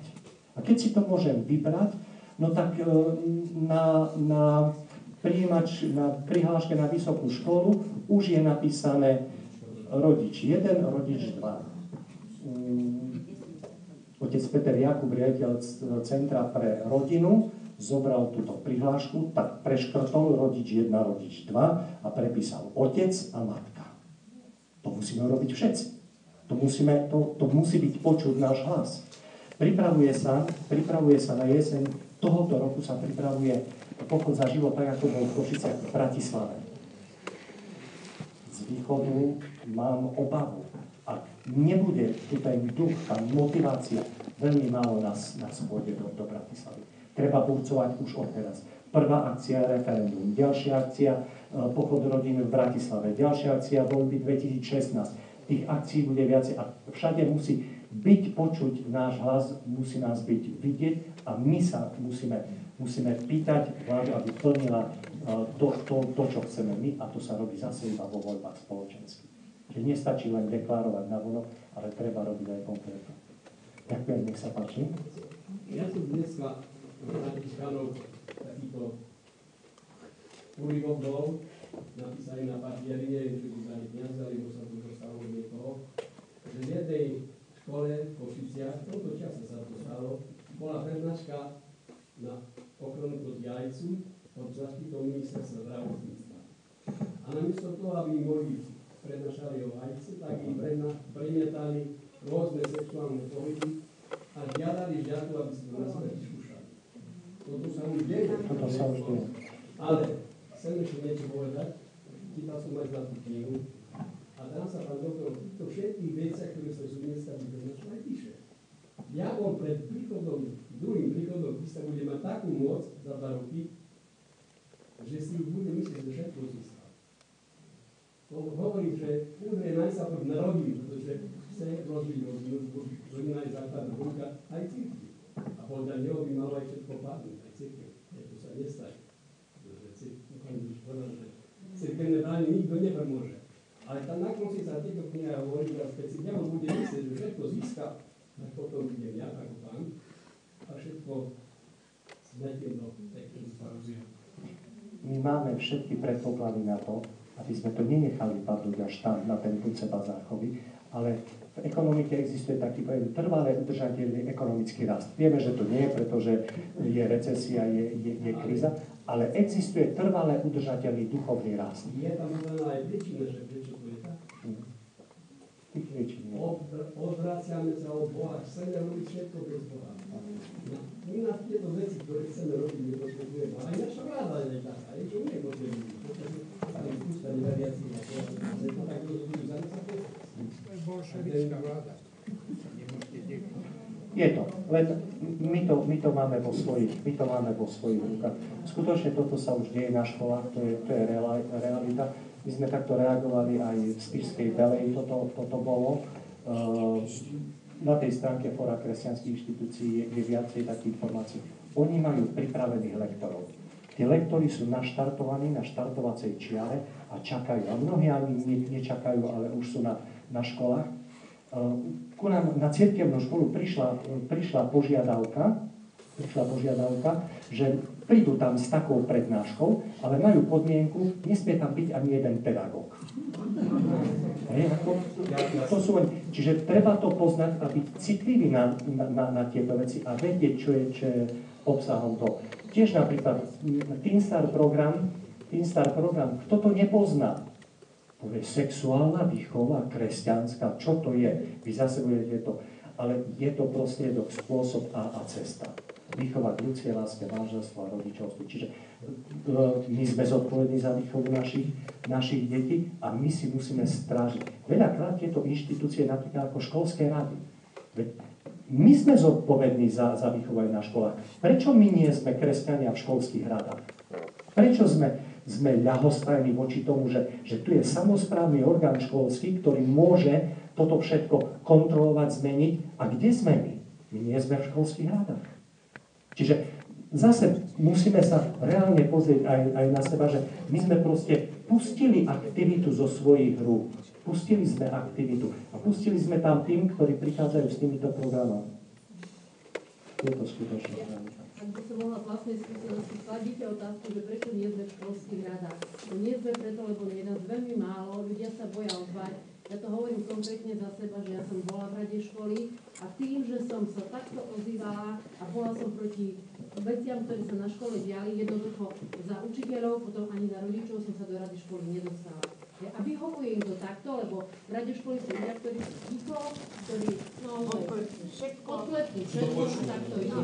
A ešte sa chcem spýtať, ak príde takáto ponuka na školu a je to určite len kompetencii pána riaditeľa, aby on to buď pustil, alebo nepustil, tak ak aj hovoríte o tejto košickej škole, tak musí tam byť asi aj ten riaditeľ taký, ktorému je všetko jedno. Lebo keď ja som ako riaditeľ, mám pod sebou vychovávať 500 žiakov, neexistuje, ak mám takéto zásady, aby som niečo také do svojej školy. Zatiaľ máme ešte možnosť naše dieťa nepustiť na takúto hodinu. V západnej Európe už táto možnosť nie je, pretože vlastne rodičia sú trestaní za to, ak nepustia deti na tento typ sexuálnej výchovy. Zatiaľ ešte môžeme. Ak príde legislatíva, už budeme mať veľký problém. Spomínali ste, že treba správne voliť a správne sa rozhodovať. Je podľa vás KDH tá správna voľba? Ja som 25 rokov v KDH. Samozrejme, že niekedy sa nedokážem dohodnúť ani so svojou manželkou.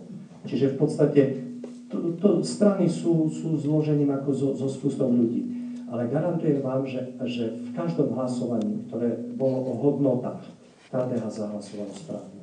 Podľa učenia cirkvi. Každé jedno hlasovanie. Pozrite si na stránku Národnej rady. Každé jedno hlasovanie bolo v tomto. 25 rokov nie je ideálna strana. Žiadna strana nie je ideálna, ale nešiel by som do inej strany. Ďakujeme.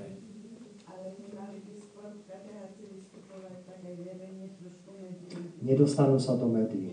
Nedostanú sa. Nechcú ich pustiť v týchto morálnych, etických veciach. Nech sa páči. Chcem nadviazať na to KDH. Vyrastávam v krátkosti, sa pokúsim. Skutočný zážitok a moju skúsenosť. Možno, že som medzi tými najstaršími, ktorí prežívame nie jeseň, ale už večer života. Takže rád by som bol, keby ste si ma vypočuli a my starší, aby sme neprestali byť iniciatívni a neprestali sa živo zaujímať o situácii, ktorú nám tu pán doktor dneska skutočne ja som veľmi povzbudený a veľmi som rád, že som tu. Som chorý. Chodím na jedno zdravotné stredisko v Prešove, kde je zamknutá jedna budova, kde je sústredené všetko zdravotníctvo, všetky odbory. A kým príde prvá sestra, áno, má kľúče každá jedna, aby otvorila tie automatické otvárania a zatvárania, tak tam musíme čakať. Pacienti aj v zime, aj v mraze a tak ďalej. A keď otvorí, tak teraz všetci sa rozbehnú ku svojmu, do čakárne, ku svojmu obvodnému alebo špeciálnemu lekárovi. No tak raz som čakal takto, v zime a v mraze, dlho sme čakali, som si pristal, áno, jak ostatní, aby sme sa dostali potom do určitého poradia na svojom obvode alebo svojho špecialistu. Čakalo sa a začalo sa politizovať. A začalo sa proste hovoriť, áno, o všetkom možnom, o voľbách a tak ďalej. A ja medzi iným som sa zapojil a som hovoril, bohužiaľ, my Slováci, hovorím, dokážeme zvoliť aj koňa. Nech nám dobre sľubuje. A ja poznám stranu, ktorá má o mnoho lepší program, jak šéf sociálnej demokracie, pokiaľ ide o sociálne otázky, áno, pretože tá strana začína od rodiny. A ja pred každými voľbami si prečítam aspoň 2-3 volebné programy tých strán, ktoré majú jakú takú šancu. A ja nevolím Janka, alebo Pálka, alebo toho, čo proste vystupuje bez papiera a trepenia v mysli. Ja si prečítam program a ja viem, koho volím program. A proste tak sa debatovalo hodne a otvorene a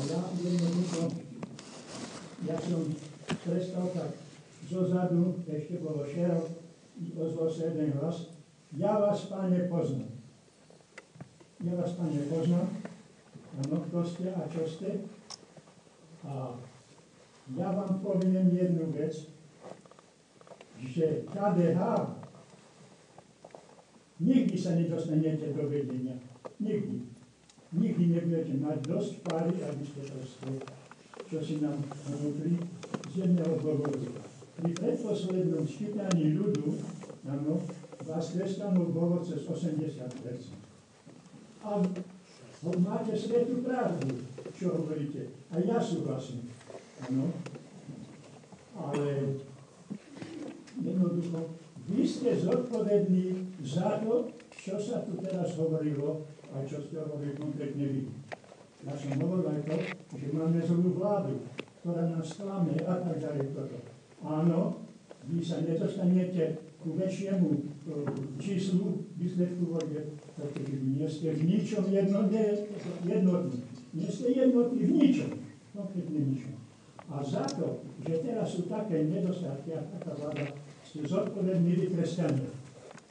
Takto má proste, to je otázka Mateľov. Áno.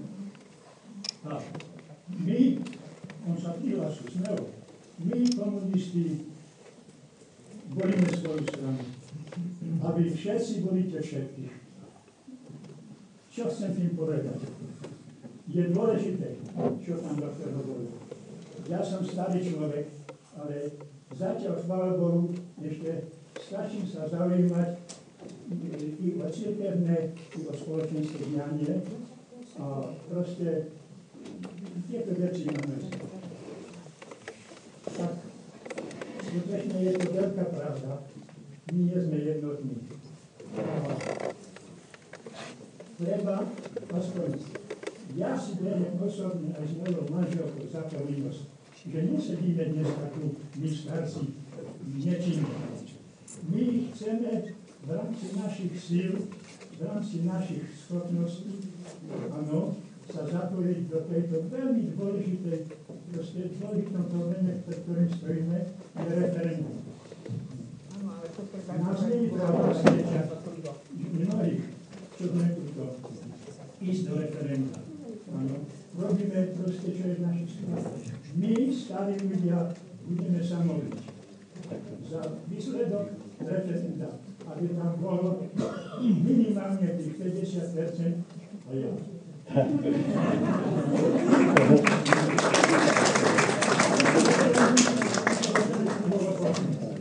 Pretože ten človek zrejme komunista.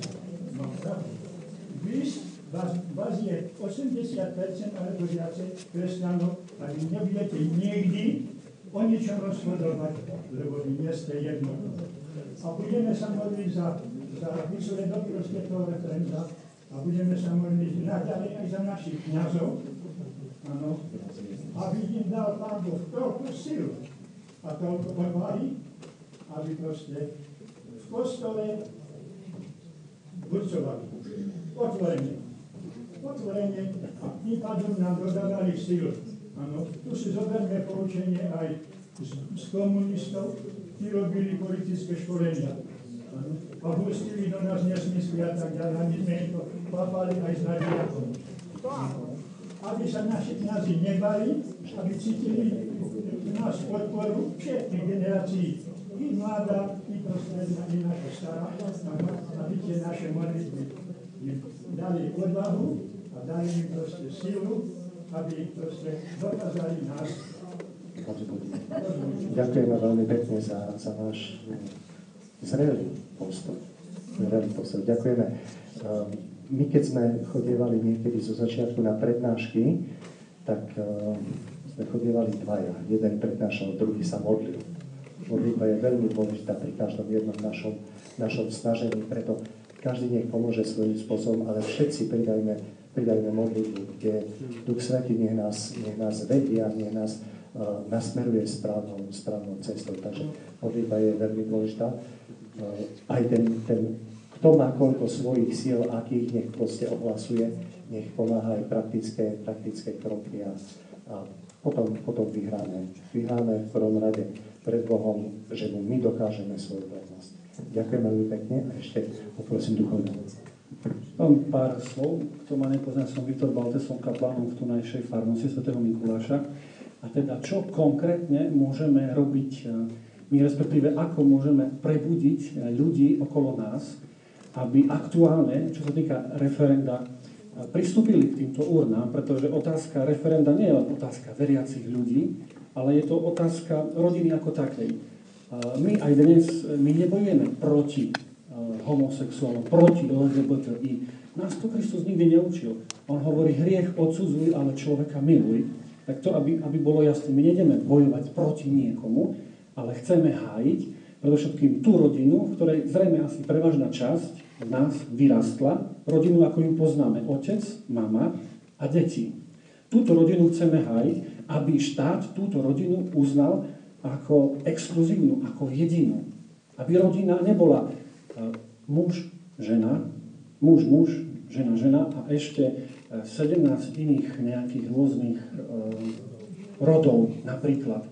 Ide tu o to, predovšetkým o tú hodnotu, v ktorej rodine som vyrastal ja i každý jeden z nás. Nie každý mal to šťastie vyrastať v dobrej a zdravej rodine, ale ide aj o to, v akej rodine budú vyrastať vaše deti, deti vašich detí a do akých škôl a čo v školách teda sa tí deti budú učiť. A toto chce predchádzať referendum. A teda, čo môžeme urobiť my, ktorí sme tu, aby to referendum bolo úspešné? Aby 50% plus vy sme prišli, vy už prídete, to je veľmi dobré. Čo môžeme my konkrétne urobiť? No, jedna možnosť je, lebo nie je len o nás veriacich ľudí, ale aj je veľa ľudí neveriacich, respektíve nie kresťanov, ktorí žijú v tzv. Dnes sa tomu hovorí tradičná rodina. Dnes sa tomu hovorí, ako chce. Čo môžem urobiť? Každý z vás býva na nejakej adrese, na nejakom mieste, a teda my vám ponúkame možnosť po tomto stretnutí, ostante, ja si vás zapíšem a môžete distribuovať letáky do schránok konkrétne, aby sa táto správa dostala aj ľuďom, ktorí napríklad nepozerajú televíziu Lux, ktorí nečítajú katolícke tlače a tak ďalej. Ľudí, ktorí nechodia do kostola, aby sme nejakým spôsobom prebudili ľudí okolo nás, predovšetkým. Preto sa aj toto stretnutie volá nielen informačné, ale aj mobilizačné. Každý jeden z nás, myslím, môže obísť, či večer, či ráno na ceste, hoci kde, a do schránky hodiť v bytovke, v dome, jeden leták, ktorý chce informovať, ktorý nechce byť proti. My nerobíme antikampaň proti niekomu. Nie. My si chceme hájiť tú rodinu, v ktorej sme vyrastli. A v ktorej chceme, aby rástli deti, ale predovšetkým, aby aj štát sa zasadil, že ak dám svoje dieťa na štátnu školu, že nebude sa v škole učiť to, čo je proti rodine, v ktorej vyrastám. Takže to je jeden z mnohých spôsobov. A teda po tom záverečnom stretnutí dnes ostance, ja by som si vás zaevidoval a potom už ďalej vám dám ďalšie informácie, ako sa k tým vlastne letákom môžeme spoločne dopracovať a napríklad rozniesť ich takto ďalej. A takisto nebojte sa debatovať na túto tému. Ja neviem, možno sedíte, však debatujete u lekára, alebo ste kdekoľvek. Nebojte sa byť aj odsúdení za tieto veci. Nebojme sa ísť s kožou na trh. Nebojme sa byť aj odsúdení, pretože blahoslavení tí, ktorí sú prenasledovaní za dobré veci. Tak k tomuto predovšetkým vás chcem vyzvať, aby sme v tomto čase i do referenda vedeli o týchto veciach vyzývať, nie odsudzovať, lebo to je najmenej, to dokáže každý odsúdiť. Odsúdime a hotovo. Ale mať nejakú víziu a vedieť s ľuďmi sa o tom porozprávať. Pozvať, poď na referendum. Aj nie je hlas. Ale nie doma sedieť, nič nerobiť a nadávať. Aj nie je hlas. Aj áno je hlas. A teda pozvať ľudí. A ja si myslím, že či je to človek veriaci alebo neveriaci, ale každý súdny človek, snáď 95% Slovenska, zahlasuje áno. Len tam treba toho človeka nejakého dostať. A to je moja zodpovednosť, to je naša zodpovednosť. Aj na zastávkach pri autobuse. Aj na zastávkach pri autobuse. Jednoducho spomenú sa to dá kdekoľvek. Ja som bol nedávno s mladými na lyžovačke a večer, keď sme sedeli, tak som sa pýtal, ideš na referendum? Neideš? Čo si o tom myslíš? A už bolo 10 ľudí o čosi viac informovaných. A tak postupne, takýmto domino efektom dokážeme sa zmobilizovať, aby sme pristúpili týmto veciam, lebo mnohí z nás, možno my už snad vieme, ale mnohí okolo nás nevedia, o čo vlastne ide. Lebo v tom hlavnom prúde médií sa to nedozvedia. O čo vlastne ide. Teda my nejdeme koho si súdiť, ale my chceme dať víziu, chceme sa ozvať tým hore, aby nepretlačali to, čo je vlastne aj proti im, aj proti nám. Ďakujem ešte raz pánovi doktorovi Orlovskému. Myslím si, že si zaslúži veľký potlesk.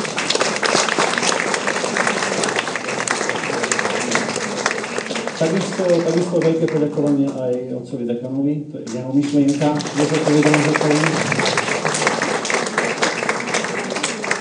aj všetkým, ktorí ste prišli. Takže už len opakujem na záver, kto má naozaj, kto chce minimálne tým spôsobom letákov, ostaňte. A na záver si myslím, že neodídeme bez kňazského požehnania otca dekana.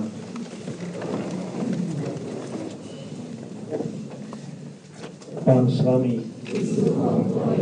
Nech nás prevádza všemovúci Boh, Otec i Syn i Duch Svätý. Iďte v mene Božom. Dobrá Otca, dobrá Cirkev.